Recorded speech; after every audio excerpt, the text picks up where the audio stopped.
Welcome to the Dr. Random podcast. I'm Dr. Sarah, and here's the deal. We don't do boxes here. Every episode is different, every conversation has its own flavor, and no topic is off limits. If you're looking for predictable, this isn't it. But if you want real conversations, honest takes, and a touch of intellect in the best way, you're in the right place. This is Dr. Random Podcast. Hello and good evening and welcome to the Dr. Random Podcast. I'm Dr. Sarah and I'm excited because on this episode I have guest Alex Nuntapreda, and he's a really cool, amazing guy, especially I feel like he's accomplished so much and has so many interests. And Alex is 23 years old. His primary profession is chemical engineer. And he's also a content creator, a guitar player, songwriter, mountaineer, super into jiu-jitsu. And he's into running races, marathons, and travel. And quick bio on him, he's a chemical engineer who actively is searching out the beat ways to engineer his life for success in the buckets that he cares about most, which are adventure, creativity, health, wellness, and community. And he creates content with Instagram, TikTok, YouTube, and he shares learning insights on these platforms. And he originally started with the content for younger engineers, and now it's been broadened out and more widely to other 20-something-year-olds who want to maximize their life, it sounds like.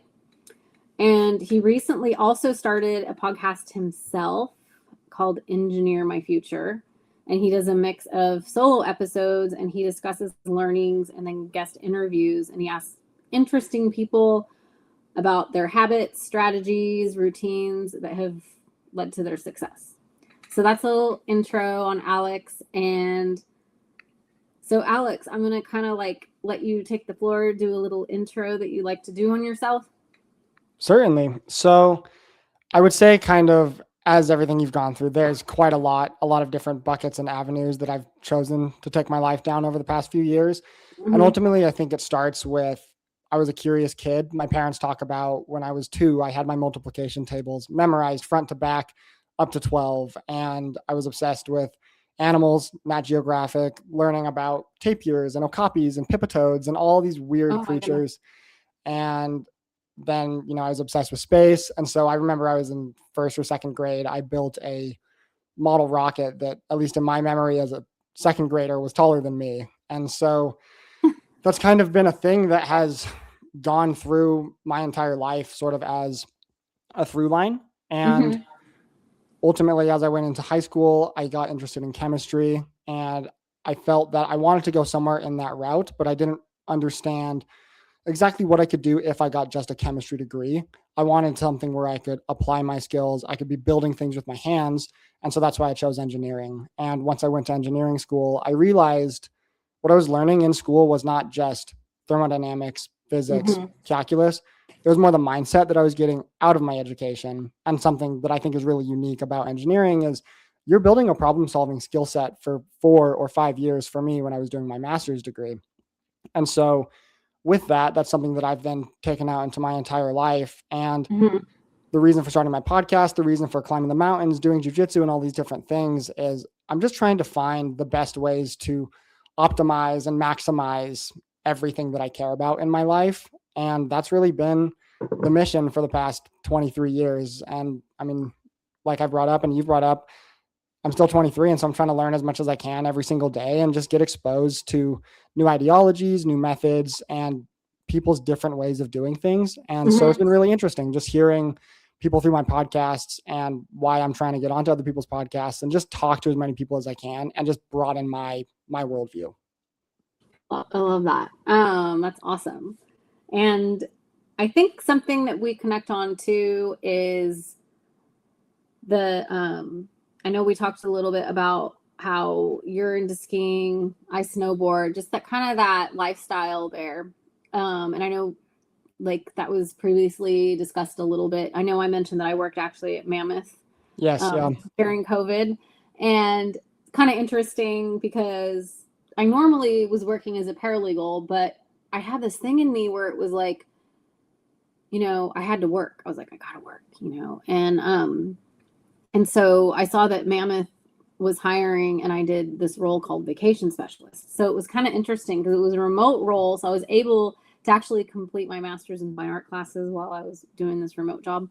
And we had the Icon Pass there. And I ended up selling the most Icon passes out of everybody in like the whole company, which was crazy. I didn't even know I could do that. But I guess I have a gift of being good at sales that I didn't really know. Remind me how many you sold again? It was a It was like lot. 50 grand in a day or something. It's so crazy. insane. Or like, yeah, and it's funny. I'm like, was it 50 grand in total or 50 grand in one day? Which is like, I don't know, but whatever it was, I guess I sold the most out of everybody. And it's funny, I won a backpack, and of course we get a comp season pass when we do that, when we work for the company. But Mammoth is a cool vibe. I like Mammoth if you've never been. I have never been. Yeah, I've skied exclusively Utah my entire life. I was born in Phoenix, but I moved here when I was, I want to say 3 or 4 years old. Once my mother is a doctor. And so once she finished up her residency, and then we moved back into Utah, which is where she grew up. Okay. And so I've skied everywhere in Utah, but outside of the state, I'm yet to travel out there. It's on the list though. I think next year we've got at least one trip planned to go up to Sun Valley, and then we'll see where the world takes me. Nice. Yeah, and like I said, if you're ever in Tahoe, it's a little hidden gem, but going to Homewood. Yes. I like Homewood. It's just this beautiful view of the lake when you come over. Of course, that's on a clear day, but I think you can still kind of see it on a blizzardy day. But that's the tough thing with Tahoe. I was there last year, and everyone tells me about how much the lake looks like an ocean and how beautiful and blue it is. And it was so cloudy and stormy. Oh, and so yeah. We had the lakeside dinner reservation, but there was no lake. So I'm looking forward to going back there and being able to actually experience it as pretty as it seems to be. Yeah, it is gorgeous. And so really interesting though, just about the fact that you're engineering. Can you tell me about your journey and kind of your path on that kind of a little more in detail? Sure. So like I said, I was always a curious kid. My great grandmother used to always say that one day I'm going to become an engineer, and look, maybe she was right. And ultimately, I just always loved building things. I was really into Legos. I was really into any kind of kit that I could get my hands on, where I was growing a crystal or solving a mystery or doing some sort of chemistry experiment. That was what I wanted as a kid. I didn't care about playing with action figures or any of that stuff. I just wanted to tinker. And so ultimately, that led me down the route of engineering. Once I finished up high school, I moved straight into chemical engineering and studied that for 4 years to get my undergrad. And then I did an extra year to get my master's degree. So I finished up my master's in chemical engineering when I was 22 last year. And then since then, I've been working, just doing a bunch of crazy jobs on a bunch of various projects, which have all been very interesting. I've been very fortunate to join the research and development world pretty early on in my career. And I think a lot of engineers, once they finish school, they're looking for something that's super hands-on, that they can be building something, designing something, and then actually hold a tangible item in their hand. But unfortunately, a lot of engineers don't get that opportunity out of school. They end up being a paper pusher. They're just kind of watching over a chemical plant, and they're not actually applying their skills. So much of my work has been from start to finish, being in a meeting, hearing about a contract, coming up with how on earth we're going to do something that has literally never been done before, and then spending the next 6 months trying to figure out how to do that. And then we create a product, ship it out the door, rinse and repeat. So that's been a really interesting experience. It is funny though, because I would say I'm the farthest thing from a chemical engineer in the traditional sense. Most chemical engineers go work in oil refining, food and beverage, some sort of thing like cosmetics, or they make paints or anything that's very process oriented, not product oriented. So much of my job is more bridging the gap of a mechanical, electrical, aerospace engineer, but I still get to apply my broad engineering problem solving skills that I was talking about earlier every single day. And so it's been a very exciting opportunity. That is very cool. And congrats on all that. That's Thank a you. lot of work. Good hard work, but you did it. Okay. Now it's interesting. I never thought about this before because I'm an artist. So Yes. like oil paints that I use, chemical engineers like make those or no? I would say More, everything that you can see, feel, touch in your entire house right now has been somehow it's had an engineer involved in it in one way or another, whether that's coming up with the correct formulation to get the color of the paint or figuring out what viscosity we need the paint to be at, so that way when you dip your brush and then apply it to the canvas, you don't want it to smear everywhere, but you also don't want it to just stick in one place. You want a nice even spread of your paint. And so all of that is something that chemical engineers are thinking about behind closed doors, so that way you, the consumer, can go and get just the product that is the perfect thing for what you need. Yeah. Interesting. You just said behind closed doors. So everybody listening knows that's how we connected, was through a group that we're both on of basically, I would call it like connecting and networking and collaborating, called Behind Closed Doors, that Devin started. And I feel like I've heard his last name pronounced differently a few times. Do you know the proper pronunciation? I believe it's Levake. Yeah. Devin Levake, I believe, is how it is properly pronounced. Yeah. So thanks, Devin. Yes, absolutely. And yeah, and so I just love the fact that it's like, founders, owners, we're all like, entrepreneurs, people in there together, working together and trying to just like be supportive of each other. It's been a really cool experience just being in that group. And I try to get involved in as many communities and groups as I can. And like I said, I mean, I just barely turned 23. So I'm going, everybody is 15 steps ahead of me. How can I learn from as many people as possible in any endeavor, whether it's directly related like an engineer or somebody who is more involved in the arts and painting and photography, because everyone has such a unique perspective on the world and everyone has their own habits, tactics, things that they implement every single day that allow them to move the needle in their lives. Yeah. Good stuff there that you just said.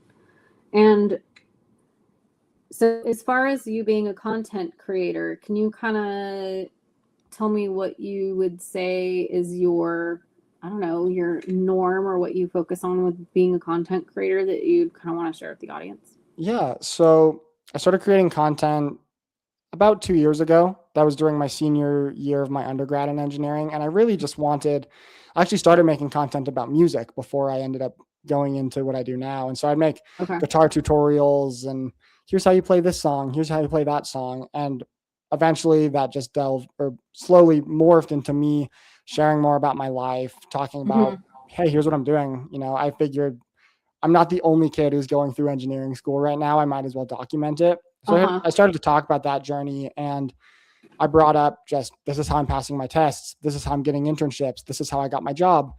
And it allowed me to sort of become a mentor figure for a lot of the younger engineers, freshmen, sophomore, etc. And I was able to build out an audience of, at this point, closing in on about 40,000 people on Instagram and TikTok. So still small in the world of content, but something that's been growing over the past couple of years. And it's been super cool to just see the impact I've been able to have. And then since finishing up engineering school, obviously my life has just broadened out and I'm not thinking about school every single day. And so naturally the content has also broadened as well. So I'm still talking about engineering, but more so how I'm engineering my life and just what I'm looking at every single day. And so that comes down to, what am I doing with the podcast? What am I learning from everybody that I'm talking to? And then also, these are the adventures that I'm going on. These are the trips that I'm taking. These are the gigs that I'm playing as a musician, while still trying to stay as true as I can to that. I'm an engineer. This is my initial baseline foundation, and here's how we build off of that.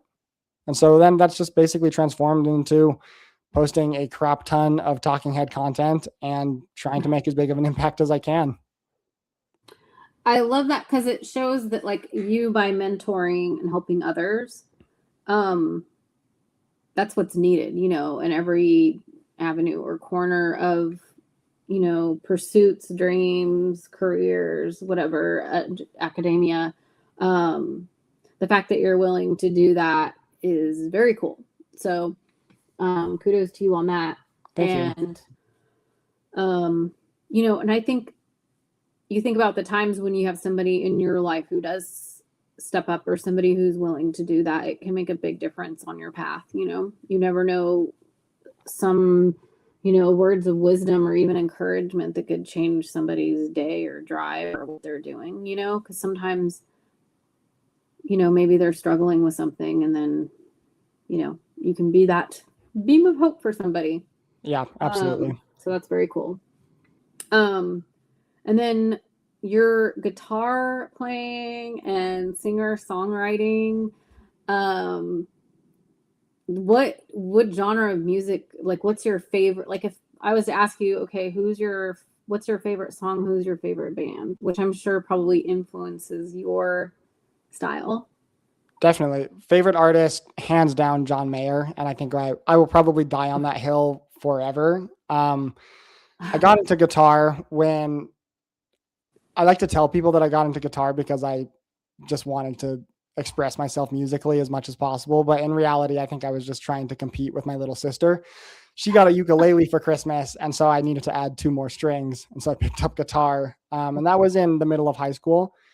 I was really into Green Day, Blink-182, pop punk bands when I was first learning to play. And so I spent years just doing that. And then once I got into college, I, on a whim, decided, instead of getting the stereotypical physics or math minor that you would get with an engineering degree, why not study jazz? Like, let's go and have fun with this. Let's go and do something that's different and unique, and it's just going to expand my life.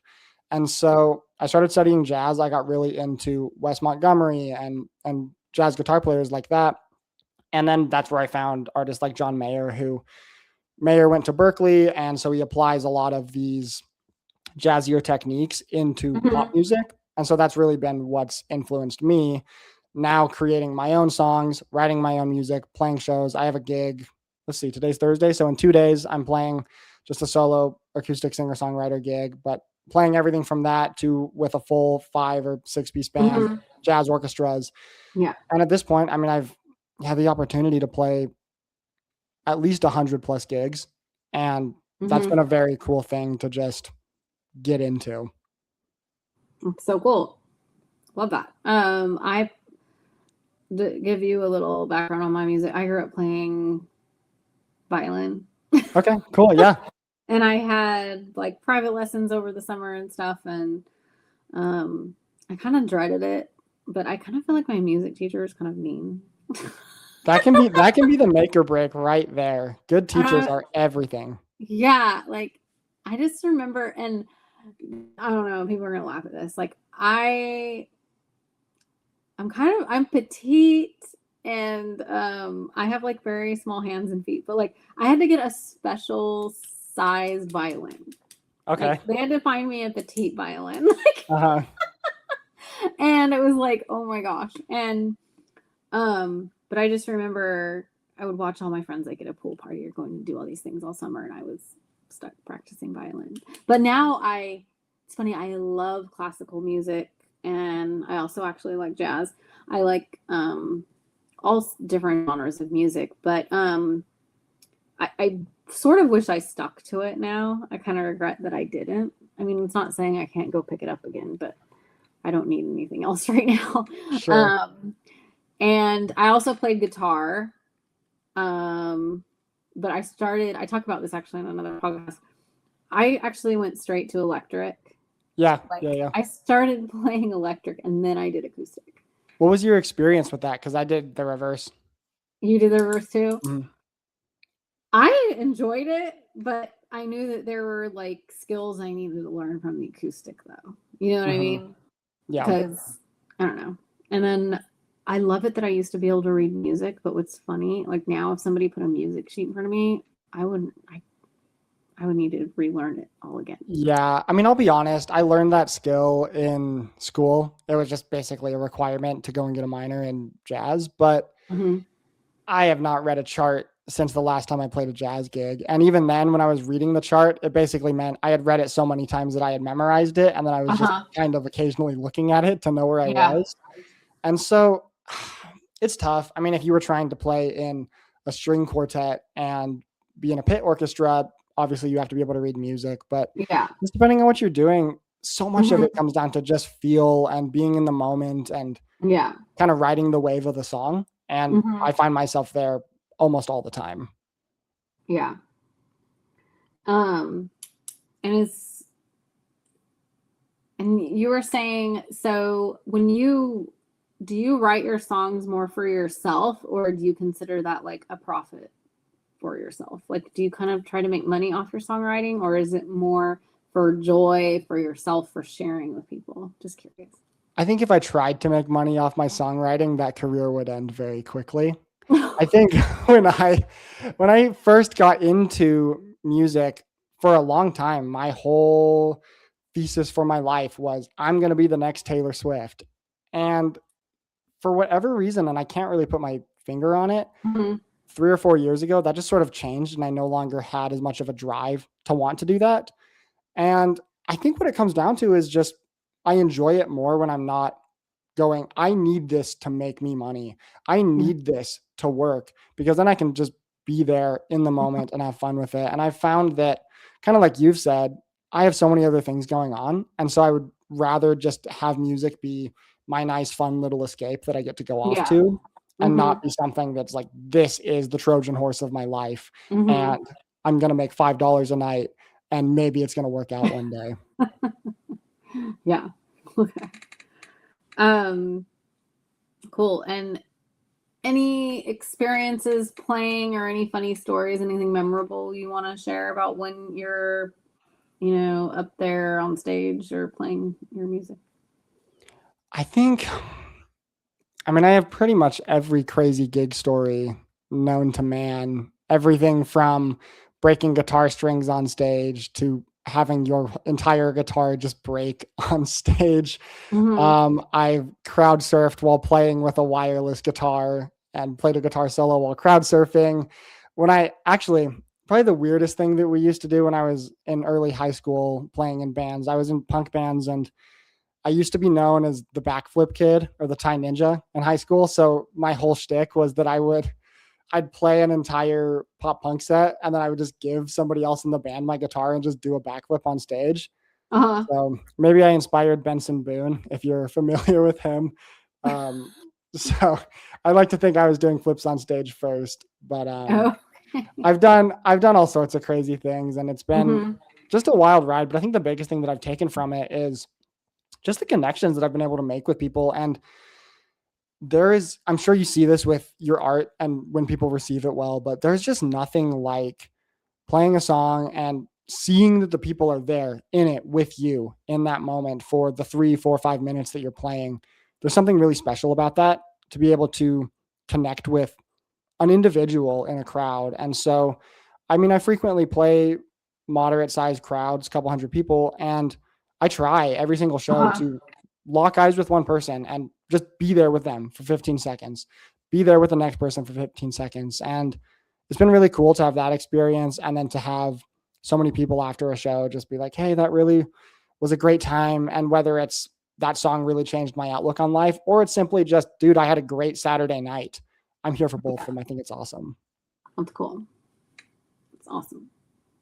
Um, and kind of veering now more into, so it's funny, actually I was going to mention real quick, you said you were into punk bands and stuff. Yes, yeah. Okay, so when I was in high school, I was kind of a skater chick. Okay, yeah. I had a skater phase for about 3 weeks, and then I thought I'm gonna die if I keep doing this. Oh gosh. So yeah, I wasn't great or anything, but I actually used to carry a skateboard in high school sometimes, a couple times. I was like, and so I actually have a whole collection of skateboard videos, which is kind of cool. It's a pretty cool collection, like some really cool classics and stuff. Mm-hmm. But I used to go to a lot of ska punk shows and like punk rock shows, different things like that. So that was really fun. I like Those really. are those are fun shows. Oh yeah. Objectively, from a onstage standpoint, those are the most fun shows to play too, because I get Hmm. to run around and do whatever I want. And Hmm. also you have more of a freedom to mess up when Yeah. playing versus if I'm playing you this super sweet, sensitive love song that I wrote and I'm pouring my whole heart and soul into it and I mess up in the middle, it just kind of ruins the whole vibe of the thing. Mm-hmm. Punk band, you can do whatever you want. So Yeah. it's a lot of fun. And the shows are just as fun too. I love going to those types of shows. Yeah. Do you remember, I don't know if you know Aquabats. Yes. Yeah. So Travis Barker used to be the drummer for Right. Aquabats. That's right. And I met him when he came to my hometown, and he was the drummer. I actually met him and Very like the cool. whole band. Was that all before Blink-182 or did that kind Yes. of overlap? Yeah. Okay. Yeah. Mm-hmm. Yeah. Nice. That's Yeah. sweet. Yeah. And then of course it's kind of a funny story that is kind of funny. So I had a total crush on him like before he was even in Blink, which is funny. And then my sisters came in running one day. They're like, that guy Travis have a crush on. They're like, he's the new drummer for Blink-182. And I was like, what? I was like, no way. I think he had to, I mean, this predates me, but he had to have been the teenage heartthrob for everybody, I would imagine. Yeah. Yeah. I mean, I was like young. Yeah. High school. But like, so yeah, so let's get into talking about your mountaineer stuff and like your training and everything you do with that, because that is so interesting. Yes. So basically this started 2 years ago. I had a friend that I was training jujitsu with actually. He grew up in Seattle, Washington. And so because of that, he had climbed Rainier a number of times, which is the tallest mountain in Washington. And God willing, I'll be there later this year to go climb that. And then he's also just done a number of other mountains throughout Washington and Oregon. He moved into Utah and he would just tell me these stories about, I was on this mountain and this crazy thing happened to me. And the more and more he talked to me about it, the more and more interested I became naturally. So I just kept pushing him. I said, dude, we have to go climb a mountain. When can you take me up on a mountain? And so the first mountain I climbed 2 years ago was, I want to say it was on January 1st, which January 1st in mountain season means there's still tons of snow on the mountain. Or sorry, June 1st. So middle of summer, there's still tons of snow. Okay. And so I went out and climbed Mount Timpanogos, which is right around 12,000 feet, a little bit below that in Utah.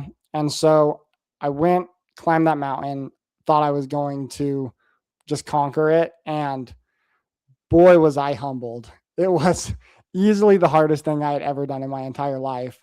I made it up to the top, but just so unprepared. I had no idea what I was doing. I didn't have the skill set to go and do it. It's very different than hiking. And going into that, I had thought, yeah, I've gone on some hikes before. I've gone 3 or 4 miles. I'll be fine. But now I'm here with an ice axe in my hand, crampons on my feet. I have no clue what I'm doing. I forgot my sunglasses, so I go snow blind. I had probably 1.5 liters of water for a 17, 18-hour day. Oh my God. So I'm drinking snow. I'm super dehydrated. I didn't realize that up at altitude, even fairly low altitudes, 9 or 10,000 feet, you lose your appetite. And so I remember losing my appetite, trying to eat things. I probably and you were by yourself? I was with 2 friends. Two friends. Okay. I was like, okay, all right. But so, I mean, when you're up there, I mean, you have people that are there to help you, obviously, but it's you versus you up there. And so it was a very humbling experience, to say the least, that first time around. Oh my goodness. Okay. So, I'm sorry. I'm like, wow. Okay. Yeah, that's crazy. You survived. So I survived. Yeah. How many hours, what was the time when you left? What was the time when you, would you say you returned or descended or got back to I believe, what was the total time lapse of that? Probably about 15 hours. We started at, I want to say 3 a.m. is when we were boots on the ground. And I remember I was going to go watch UFC at my girlfriend's later that night, and I didn't get to my girlfriend's until, I want to say 8 p.m., 8 or 9 p.m. So it was a full day, that whole experience. Okay. Wow. But for some reason, I keep coming back to them. I've done about 40 of them in the past 2 years. And obviously they're in varying difficulties. Some of them are quite a bit easier than that climb, but some of them are quite a bit harder. It just depends on the mountain, time of year, the condition. how far you're going. Okay. It's all a big equation. Wow. I'm like, wow. Um, and is there a certain, do you kind of do the same one over and over, or like you have like a whole mix of different It mountains? depends. I'm very fortunate living in Utah, being 30 Mhm. minutes away from the whole Wasatch Range. I can get on a mountain in 20 minutes. And so that's been a really good blessing to have. That said, for the past 2 years, I've been hitting, I would say that I have a few main objectives every single Mhm. year. And then the rest of them, sometimes they're new, sometimes they end up being repeats just in training for the big ones that really are going to count for me. And so the more and more I do, I lean more and more into let's have bigger objectives, let's have bigger goals, because Okay. you can only climb the same smaller one so many times before you just kind of, go robot mode and get your way up it. Mhm. And so this year, the big ones that I'm looking at are Mount Rainier, tallest peak in Washington, and then either Mount St. Helens, which blew up in the 80s Yeah. in Washington, and then or Mount Hood, which is the tallest one in Oregon. And then I'll be Mhm. going to do Bora Peak in Idaho, tallest mountain in Idaho, and just sort of trying to collect these state high points as I go. And so in training for that, I'll probably climb an additional. I just was climbing 2 weekends ago. On top of that, skiing helps me because sometimes you're doing your approach up to base camp on skis. And so I'll be doing skiing, rock climbing, hiking, lifting weights, all that stuff for months and months. Pretty much, it's pretty Mhm. much a year round endeavor. Yeah.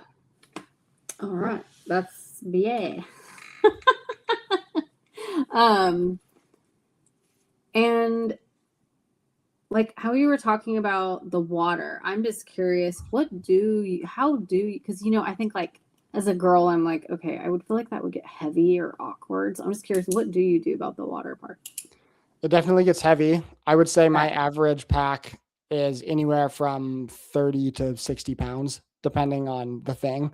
And Uh-huh. so that's where it gets difficult because not only are you hiking 17 miles and doing 7,000 feet of elevation gain, you also have a 70-pound rucksack on your back that you're Oh God. bringing up there with you. And Uh-huh. so you've got your water, you've got your tent, you've got your food, you've got your climbing gear, you have layers and layers and layers of clothes because at the base camp, you may be t-shirt and shorts.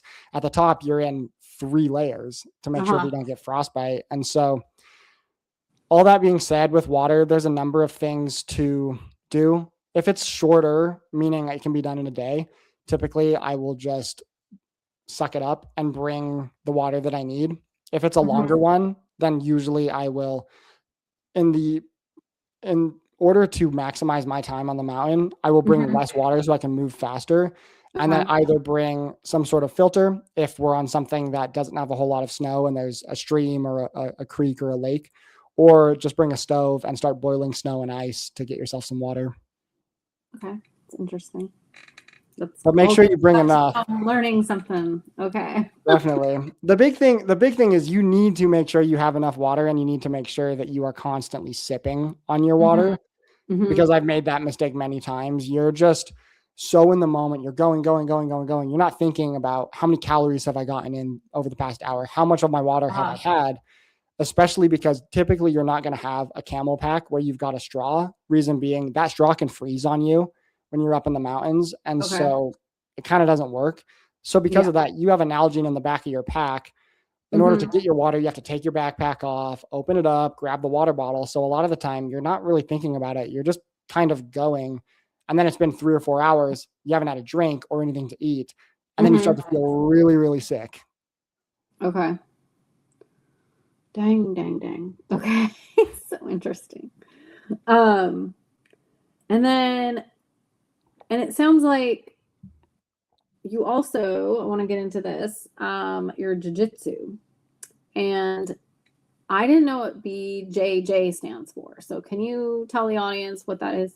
Yes, Brazilian Jiu-Jitsu, which is Brazilian Jiu-Jitsu. Okay. I didn't know that. basically there's Jiu-Jitsu is something that started in Japan and then it migrated over to Brazil in sort of the mid 1900s area. And ultimately, what ended up happening was the Brazilians really cultivated the sport and brought it to be what it actually is today. And ultimately that ended up coalescing into the UFC. And so the first couple of UFCs were put on by the Gracie family, basically to prove that jiu-jitsu was better than every single other martial art. And so you had no weight classes. You had just 8 dudes going at it. And the whole thing is kung fu, karate, taekwondo, kickboxing, jiu-jitsu, which one's the best? And so jiu-jitsu from there kind of morphed, and that's where Brazilian jiu-jitsu comes from. Ultimately, at this point, combat sports have become so holistic and well-rounded with the advent of UFC and MMA. And so because of that, now you're really looking at a much bigger picture than just one specific art. Okay. Yeah, like I know I've seen it. Jiu-jitsu just looks pretty hard, like really tough. And I actually, well, since you know UFC, you're familiar with the Diaz brothers? Yes, yeah, I am. Yes. Okay. So my sister is married to Nate Diaz's cousin. That is so wild. Yeah. We're all like 209ers, you can say. The 209. And yeah, so it's kind of cute. Like, I like, I know the mom and all them. They're nice family. So, and what was I gonna say? Oh yeah, so jiu-jitsu. I do Bikram yoga, which is that 90-minute hot yoga. Yeah, and I don't know if this is true or not, but there was a guy he was like, I don't get, and he was challenging this other guy he was who did yoga, and he was like, just try this. He's like, just try it. And so he did, and he actually said he thought that Bikram was harder than jiu-jitsu, but I don't know if I believe him.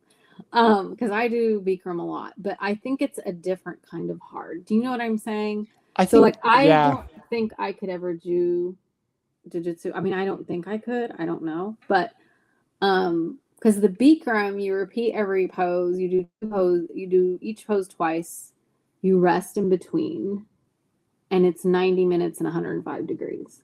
And you just keep going. You just flow through the whole thing. And it's 26 poses. Mm-hmm. So I mean, that's hot. 105 is really hot. Yeah, so it's always 105 degrees. So you think about, if it's 26 poses, you're actually doing each twice. So the math on that is you're actually doing 52. Am I right? Yeah, 52. Yeah, 50. So you're actually doing 52 poses in 90 minutes and 105 degrees. Yeah, that's a lot. So, and there's a saying, if Bikram can't heal you, then nothing can. I don't know if you've ever done Bikram, but I like to challenge you to find, it's hard. They don't call it Bikram anymore for some reason. They usually will just call it Hot 90. Yeah, I've seen that. But if it's a traditional Bikram class, it will have the 26 poses. I would just say it will change your life. But I see. And it's consistent, is what you're saying. From class to class, you expect the same order, the same poses. Yes. Okay. Yeah. But it's funny. I've been doing it so long. Every time I go, though, every class is different. Like, I could go in there and I just feel so strong one day, and then I'll go in again. And I swear, like, if somebody saw me, they'd be like, is this your first time? Because that's what's crazy about it. Because like, you could maybe be a little more dehydrated, or maybe you're not feeling very good, or, sometimes your balance just isn't the same and you feel off. Like, I feel like sometimes I feel like so strong, and other times I go in there and I feel like a baby wobbly giraffe. You know what I mean? The body is so weird in that sometimes I think as you do any sport longer and longer, your baseline floor level of performance increases. But no matter what you do, you will have days where you're on top of the world, you're Superman, and then other days you do not know what hit you. And it could be lack of sleep, poor diet, maybe just the day. Like, it could just be Thursday, and maybe that's why it wasn't a good day. Yeah. And it's so crazy. I mean, I've had so many mountains specifically where I'm so trained going into it. I feel so strong. And then comes the day of performance and it is horrible. I'm in so much pain. I feel sick. It's just not a good time. And I don't have any explanation as to why. It's just luck of the draw, I guess. And to touch on your point too briefly with what's harder, I think what it comes down to is what you do. Because if you look at an elite marathon runner and they run 100 mile weeks, for them, it's pretty effortless. But for any of us who aren't running 100 miles a week, where do you even start with something like that? And so I think Yeah. so much of it is just your body adapts. Your body is meant to evolve in the long term, but also in the short term. And just you put certain stressors on your body, regardless of what it is. Eventually, given enough time, your body just gets used to it. You perform better. And I've noticed that with climbing, with jujitsu, with everything, every single year, back to back, just baseline level, I feel stronger. I feel better. And I just have noticed that throughout my life. And it's just really interesting to see. Yeah. It's interesting because you made me actually think of something this morning. So I've been dealing with this car accident, and yesterday was like by far. I'm sorry. Yeah, one of the worst days. It was so stressful. I have this crazy thing I'm dealing with the insurance company. I'm not even the at-fault driver. Like, this is why we pay insurance. And dealing with something with my car that I'm not even going to really explain it on here, but it is like, everybody's like, what? They're like, I've never heard of that before. So, and it's like, I'm the lone person who's dealing with this or something. And it's so stressful. And I'm like, what the heck, And I was just kind of having this day yesterday, and I was like, and then, but I use that energy. It's like about mindset, like you switch your mindset, you use the energy. So when I went in the gym this morning, I like used that and turned it into like, I was like, And how did it go? Did it go well? Good. It went good at the gym. Great. But like, it's just, I think that, I think about yoga, like with you with jiu-jitsu. Do you find, I'm curious because I don't do jiu-jitsu. Do you find it's a lot of mindset? So much of it. And to your point, with something like yoga, there's a time and a place for having a death match with your friends. Most days of my life, it is not that day. I try to just be flowy and in the moment and really enjoy the process of training, because otherwise I have so many other things going on, whether it is climbing the mountains, creating content, working as an engineer. Like, I can't break my ankle and just, it's okay. And so so much of it is, I like jujitsu because it's one of the few places that I truly do not think about anything else. Even with playing gigs, playing music, I'm thinking about what I'm going to order at IHOP while I'm playing my song. While I'm climbing the mountain, I'm thinking about the burger that I'm going to go and have later. When I do jujitsu, all I am thinking about is doing jujitsu. And so it is such a good mental break. And then also it allows me to spend time just thinking about right here, right now, be where my feet are. I think that's really important. And then also you definitely get just the grit and the toughness of just doing something physically hard that you're going to get out of yoga or weightlifting or running. But also, I mean, you're getting beat up. And so it makes you tougher. And I think that there's a lot of valuable lessons that come from that. And also you get a lot of ego checks, and it really puts you back into your place, and you get a better appreciation for the humility of it all, because you realize, like, sometimes it's just not your day. Other times you're going with a person who is half your size and they are twice your skill level, and there is nothing you can do to stop them. And so much of it, to tie it all back together, is mindset. 90%, 80 to 90% of it, I would say, is the mindset. The other 10% is just the physical act of what I'm actually doing. Yeah. I agree with that. And then you probably, and with your marathons you do, training for marathons, and you're running, kind of moving into that, especially with mindset. You kind of want to talk about your kind of history behind that, or your passions behind that? Yeah. So I guess first and foremost, I'm a garbage runner, is what I've learned over the years. I think so much of my life is ultimately come down to trying to deal with life's non-idealities. And specifically with running, when I was younger, I ended up tearing my MCL in a different injury. And when I was going through the treatment for that, we found out that I have really bad in-toeing, where most people can take their leg or their foot and bring it 45 degrees out and 45 degrees in. I can go 85 degrees in, 5 degrees out. So because of that, I put a ton of strain onto the inside of my knees and no strain onto the outside, which basically translates to every time I run a race, it is very painful.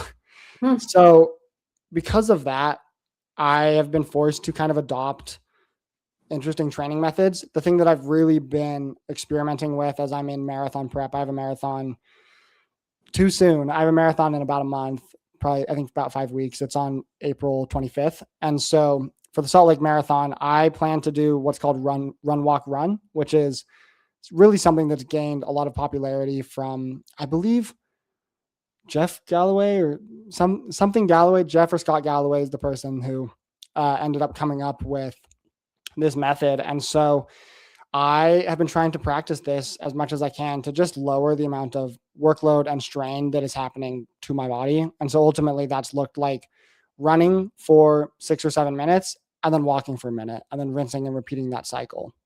This upcoming year, what I'm looking at is I have Salt Lake Marathon in about a month. I'm going to do a couple half marathons, and I am hopeful that I can increase my time on those. But again, just trying to deal with aches and pains and just kind of the non-idealities of running. We'll see how that goes. And then I'm trying to make some transitions into ultra because I feel with that I can slow down the pace. It's more acceptable to walk because you run a marathon and everybody asks you, dude, that's so great. What time did you get? You run an ultra marathon and everyone goes, that's insane. How many miles did you go?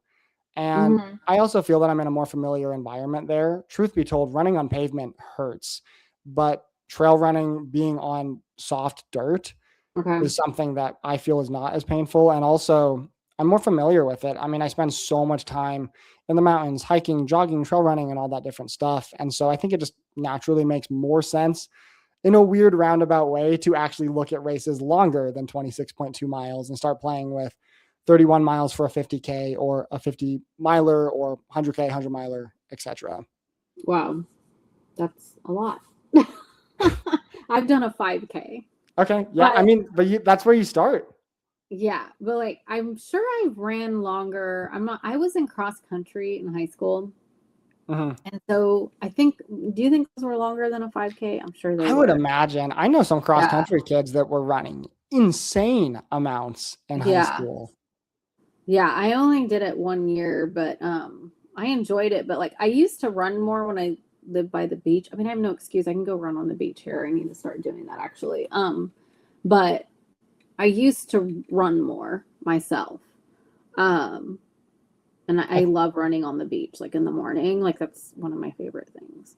I think kind of getting into briefly with what I was talking about earlier and my new training method of run, walk, run is I myself included for a long time felt like, well, I'm running, I cannot walk. Like this is unacceptable. My only option is to run. But I think something that's made it a lot more approachable for me is it's okay to run for 3 minutes and then walk for 30 seconds or walk for a minute or even 3 minutes, like run for a minute and walk for 3, because then you can still get those endorphins that you get pumped into your brain from running. But at the same time, like you can slow down, you can walk, you can enjoy the nature that's around you. And I think that's something that is important. Yeah. Love that. And so, anything you want to share more on that? I mean, I think we pretty much touched it. Okay. And overall, as everybody's listening, they can see what an interesting person Alex is and everything he's into. And Alex, if anybody listening wanted to like connect with you or get a hold of you, or maybe even like, who knows, maybe utilize your services or have you come play a gig or something, how would you best like them to get a hold of you and get in contact with you? Absolutely. I'm on pretty much every social media platform. Instagram is the one that I'm the most active on, though. You can just look me up at Alex Nuntapreda. I guess that's the benefit of having a unique last name. I don't need to fight someone for an Instagram handle. So Alex Nuntapreda, Nuntapreda. And then I have my podcast, the Engineer My Future podcast, where I'm talking to interesting people who are doing interesting things and trying to essentially engineer my own future and then also take you along for the ride with that. And so you can find me there, Alex Nuntapreda, Engineer My Future. That's where I'd find me. Cool. Awesome. All right. Well, I will see you probably in behind closed doors again. And maybe eventually we'll, in that group, all get together in person. That would be amazing. That would be a ton of fun. I know, it'd be so fun. But thanks everybody for listening to the Dr. Random podcast. And as always, we'll say ciao. Thanks.